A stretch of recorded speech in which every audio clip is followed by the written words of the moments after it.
I would like to present a series of short works that I've written on the nature of identity and understanding. But I'd also like to refer to a personal story of a sequence of events I have experienced that relate to the philosophical school of skepticism and the problem of the other, or other minds. Skepticism is a family of philosophical views that question the possibility of knowledge.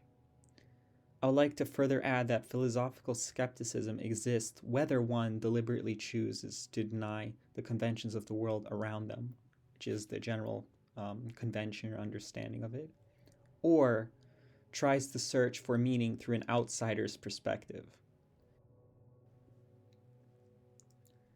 The outsider relies on their inner projection of the world, which reflects their experience, to illustrate how they believe the external world is shaped around them. The perspective of the skeptic or the outsider is very restrictive, making it hard to function within it. It even becomes difficult to recognize this perspective when you are part of it. However, I find that in the school of thought of ordinary language philosophy and the post-Wittgenstein tradition, the idea that an internal world exists at all is challenged. These schools generally demonstrate that knowledge can only be obtained from the external world. They reveal that the source of our understanding is only found outside ourselves. In my view, both skepticism and the externalist perspective are limiting. In addition, I've been searching for the means to access that which can reveal in a deeply personal way what is at the core of individual experience that brings meaning and value to ideas, why it matters in the first place, and how this elucidates our impression on the world. Personal experience is about the role of the individual in a journey toward authenticity, which we confront in our response to the outside world. Even though the sources of skeptical thought cannot be directly considered in relation to the outside world, we can realize that with careful direction and self-monitoring, the freedom of possibility in one's inner world serves an important purpose in gleaning information about the external world. We often believe that it's the other way around, that the external world is only what provides us with knowledge of how things are, and that it is the source of our understanding. On the notion of sources, skepticism, individuality, identity, and understanding, I also would like to address a quote from Viktor Frankl. Ultimate meaning necessarily exceeds and surpasses the finite intellectual capacities of man. What is demanded of man is not, as some existential philosophers teach, to endure the meaninglessness of life, but rather to bear his incapability to grasp its unconditional meaningfulness in rational terms. Logos is deeper than logic. And this is Viktor Frankl and Man's Search for Meaning. I suppose Viktor Frankl bases his notion of meaning in the way that counterpoints the constructed logical world, such as in Wittgenstein's Tractatus.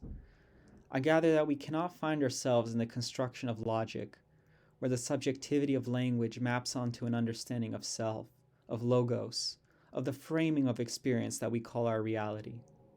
If we ask where the sources of skeptical thought that contradict logic are, we are left uncertain about where to begin. Some may deny this claim by noting that the sources of skeptical thought are irrelevant, and the idea that there are sources at all is just part of skeptical confusion. But I beg to differ. I don't believe that skepticism is a productive or useful way to understand the world, but to recognize the validity of an outsider's point of view in crediting them with their own understanding of their internal world or inner world is necessary to overcome what one deems to be the source of difficulty.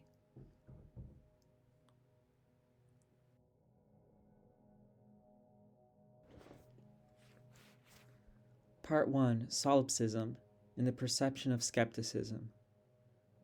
I notice that there is a shift of the individual perception to an other. I try to explain it, but I just confront myself in a total solipsism.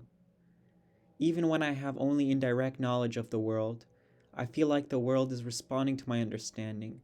My initial reaction is based on subjectivity. Release.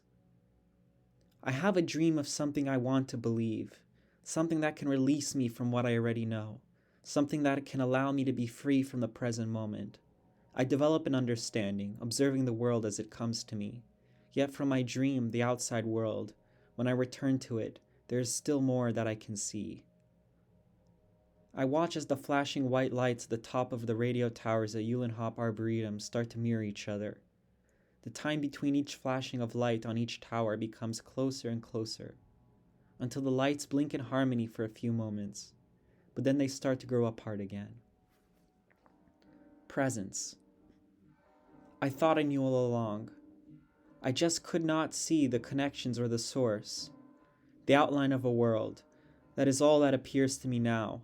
I try to be here, focus on the present, but now there are things I cannot know. It chokes me, something that shatters my world. Its content is missing. Its context is there, but it's outside me. Sometimes there's a window into my present need. Yes, all my experiences and the things around me shape my perception. Beyond that, I extend my reach outward. I brought it inside and became something else. It is as if it is not there. My foresight is gone, as if I never knew. As if I were someone else entirely, because who can understand the intentions of my ulterior reality? Perceptions. I've gone beyond this point. The world reveals itself to me in a new way. Something here, I believe, is entirely different. Yet I still hold on to those dreams in these troubled times. In the end, I rise above that dream world. I find myself believing that this environment influences you in some way, that my perception is true within some degree of certainty, but I brought myself to another place. The very source of a promise is no longer present, and then I feel a distance, making connections where they are not due. And now I can no longer see you through this. I brought myself to another place. Patterns. How does the reason for all this change? I feel it all in this very place, something beyond in this thought, to prevent some idea from being lost. Now there is more, to move on, passing through somebody else. Maybe I am too, and I need to know and tell you. In conclusion, skepticism from the perspective of the outsider is to prioritize the introspective world over the external outer world, where actions could be observed and our interactions defined. This leads to solipsism, an inner world that defines the extent of our actions. I believe that skepticism leads to doubt, but only insofar as it's necessary to maintain this inner worldview. Most of the time, this external doubt is embodied within the skeptic.